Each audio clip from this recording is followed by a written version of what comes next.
राजेंद्र बाला घोष जी की प्रसिद्ध कहानी है। दुलाई वाली कहानी हिंदी की प्रथम मौलिक कहानी होने का श्रेय दिया जाता है। यह सरस्वती पत्रिका में 1907 ईस्वी में प्रकाशित हुई थी। शुरू करते हैं इस कहानी को।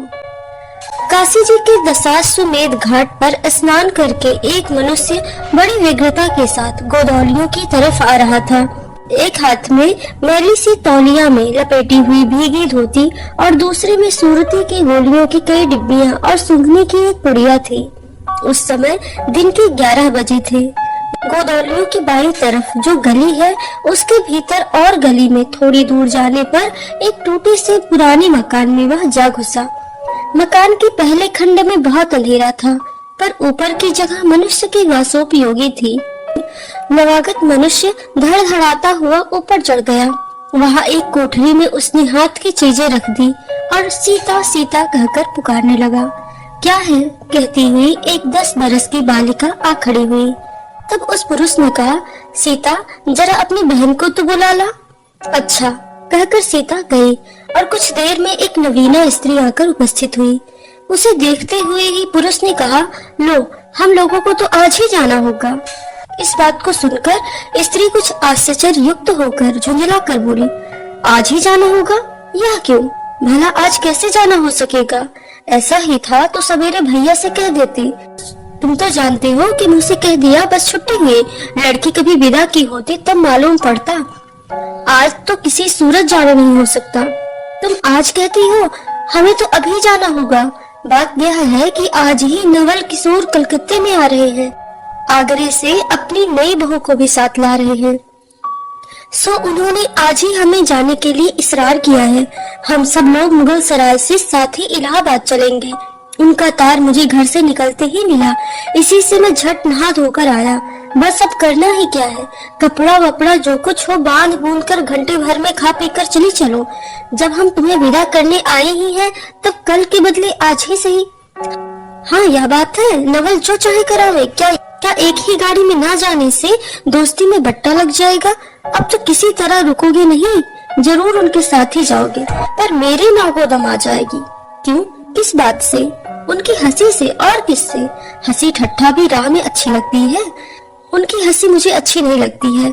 एक रोज मैं चौक में बैठी पूड़ियाँ काढ़ रही थी कि इतने में ना जाने कहां से आकर नवल चिल्लाने लगे, ए बुआ देखो तुम्हारी बहू पूड़ियाँ खा रही है। कि मैं तो मारे शर्म के मरसी गई।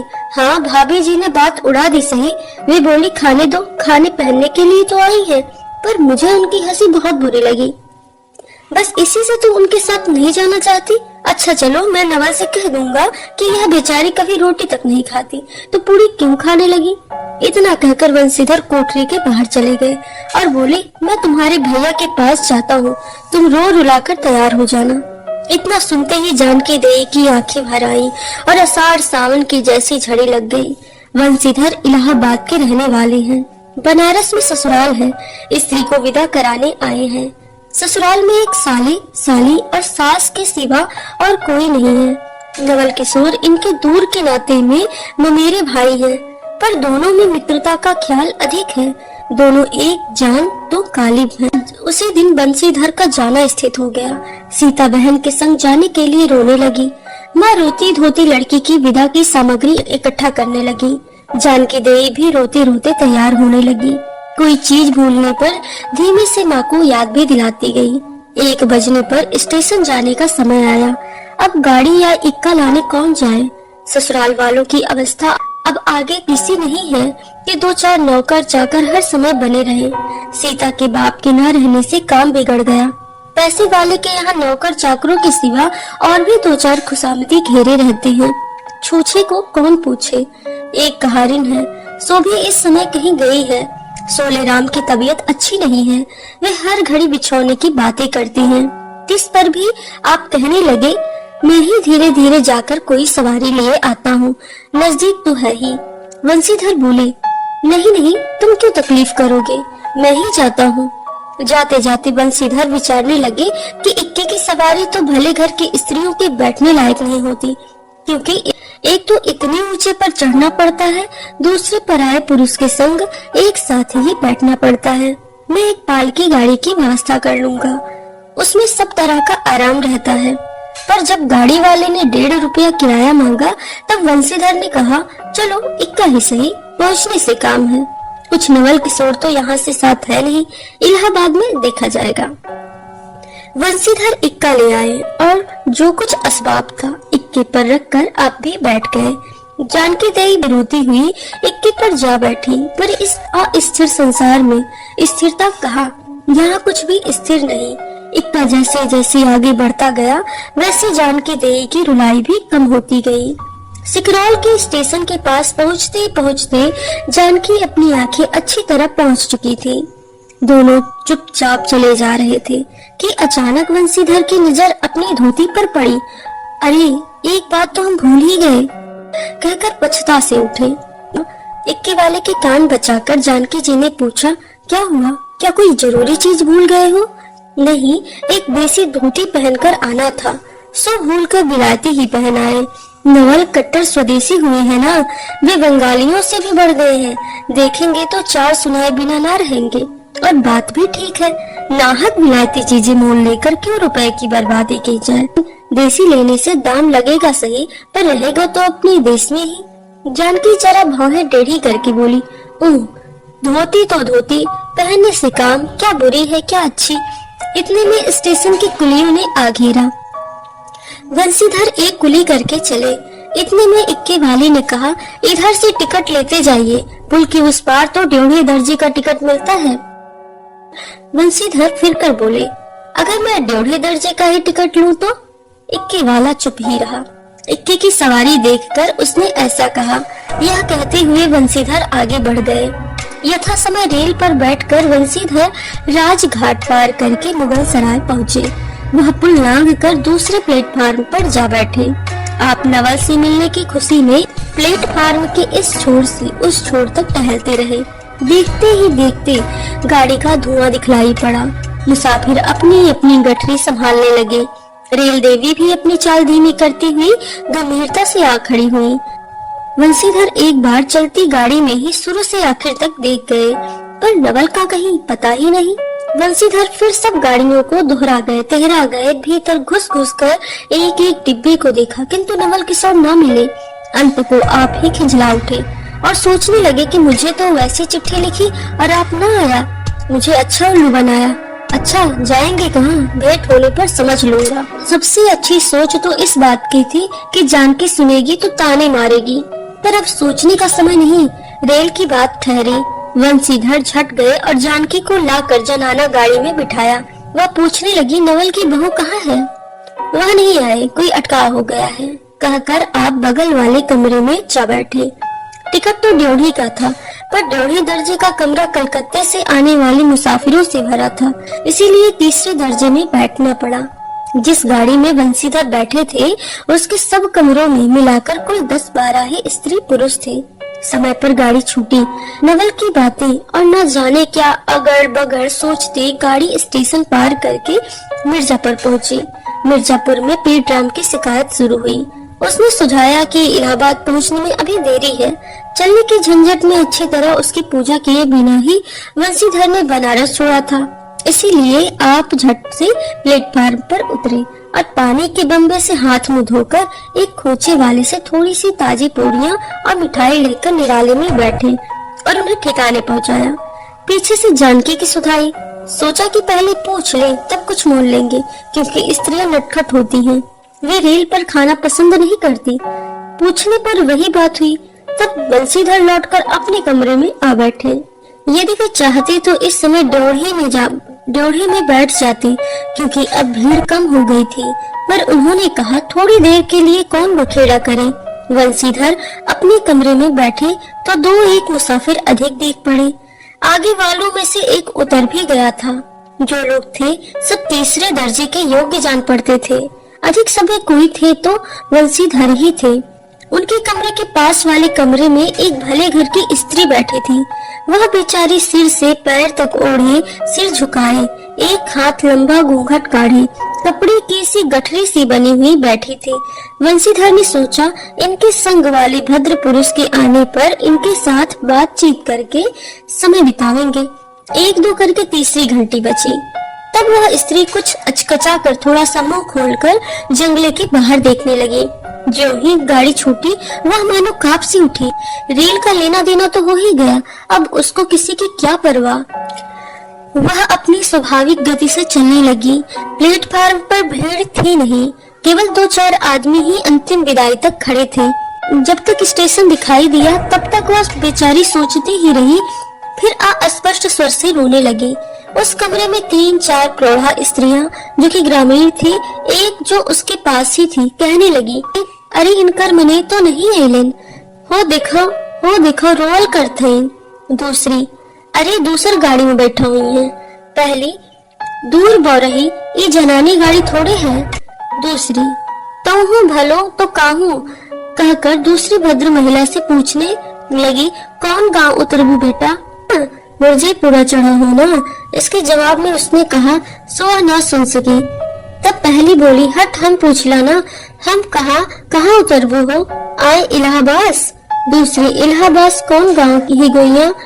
पहले, अरे नहीं जाने लू, प्रयाग जहाँ मनी मकर नहाए जाना। दूसरी, भला प्रयाग जी काहे न जानत, लेके है के नहीं, तोहरे पंच के धर्म से 4 दई नहा चुकी हूँ। ऐसे वो सोमवारी और गहन धक्का लाग रहा, तौन तोहरे काशी जी नहाए दे रहे। पहली बोली, आगे जाए के तो सब औते जात बटली, फुनिया साइक तो विचारो विपत में न पड़ल बटली। हे हम पंचा हैं, राजघाट टिकस कटौली, मुगले की सराय उतरनी हूँ, पुनः चढ़ी है। दूसरी बोलती है कि ऐसे एक दाव हम आवत रहे, एक मिली औरों मोरे संग रहे। द कौन टिसनिया पर उकर मलिकवा उतरस की जुर्तियां गड़िया खुली। अब भैया ओ घरा फड़फड़ाए नरियाए, ए साहब खड़ी कर, ए साहब गड़िया खड़ी कर, ए साहब गड़िया तनी खड़ी कर, भला गड़िया दहिनाती काहे के खड़ी हुई। पहली स्त्री बोलती है, द मेहरुबा बड़ी उज्जवक रहल, भला केहू के चिल्लाए से रेलियो कहीं खड़ी होला। इसकी इस बात पर कुल कमरे वाले हंस पड़े। अब जितने पुरुष स्त्रियां थी एक से एक अनोखी बातें कहकर अपने अपने तजुर्बे बयान करने लगे। बीच बीच में उस अकेली अबला की स्थिति पर भी दुख प्रकट करती जाती थी। तीसरी स्त्री बोली, टिकसिया पल्ले बाएं दे नहीं, हे सहबुआ सुने तो कलकत्ते ताए ले मुसलिया ले। अरे इहो तो नहीं कि दूर से आवत रहे, फरगते के बदे उतर ले। चौथी, हम तो इनके संगे के आदमी के देखबो न किया भैया। तीसरी स्त्री बोलती है कि हम तो देखले रहले हो, मजे की टोली पहले रहले को। इस तरह उनकी बेसिर पैर की बातें सुनते सुनते बंसीधर ऊब उठे। तब वे उन स्त्रियों से कहने लगे, तुम तो नाहक उन्हें और भी डरा रही हो, जरूर इलाहाबाद तार गया हो और दूसरी गाड़ी से वे भी पहुंच जाएंगे।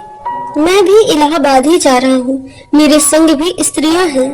जो ऐसा ही हो तो दूसरी गाड़ी के आने तक मैं स्टेशन पर ही ठहरूंगा। तुम लोगों में से यदि कोई प्रयाग उतरे तो थोड़ी देर के लिए स्टेशन पर ठहर जाना, इनको अकेला छोड़ देना उचित नहीं। यदि पता मालूम हो जाएगा तो मैं इन्हें उनके ठहरने के स्थान पर पहुंचा दूंगा। वंशीधर की इन बातों से उन स्त्रियों की वाक्य धारा दूसरी ओर बह चली। हाँ, यह बात तो आप भली कही। अरे एक एक के करन बाय तो दुनिया चलत कैसे बाय, इत्यादि ज्ञान गाथा होने लगी। कोई कोई तो इस बेचारी को सहारा मिलते देख खुश हुआ और कोई कोई नाराज भी हुए। क्यों, सुमन नहीं बतला सकता। उस गाड़ी में जितने मनुष्य थे सभी ने इस विषय में कुछ न कुछ कह डाला। पिछले कमरे में केवल एक स्त्री जो फ्रांसीसी छीट के दुलाई ओढ़े अकेली बैठी थी, कुछ नहीं बोली। कभी कभी घूंघट के भीतर से एक आंख निकालकर बंसीधर की ओर ताक देती थी और सामना हो जाने पर फिर मुंह फेर लेती थी। बंसीधर सोचने लगे कि यह क्या बात है, देखने में तो यह भले घर की मालूम होती है पर आचरण इसका अच्छा नहीं है। गाड़ी इलाहाबाद के पास पहुंचने को हुई। बंसीधर उस स्त्री को धीरज दिलाकर आकाश पाताल सोचने लगे। यदि तार में कोई खबर न आई होगी तो दूसरी गाड़ी तक स्टेशन पर ठहरना पड़ेगा, और जो उससे भी कोई न आया तो क्या करूँगा। जो हो, गाड़ी नैनी से छूट गई। अब साथ ही उन अशिक्षित स्त्रियों ने फिर मुंह खोला, का भैया जो कि वो बिना टिक्कस के आवत हुई तो ओकर का सजा होला। अरे ओका ई नहीं चाहत रहल कि मेहरारू के तो बैठा देलन और आपुर तो टिक्कस लेके चल दिलन। किसी किसी आदमी ने तो यहाँ तक दौड़ मारी कि रात को वंशीधर इसके जेवर छीनकर रफू चक्कर हो जाएंगे। उस गाड़ी में एक लाठी वाला भी था।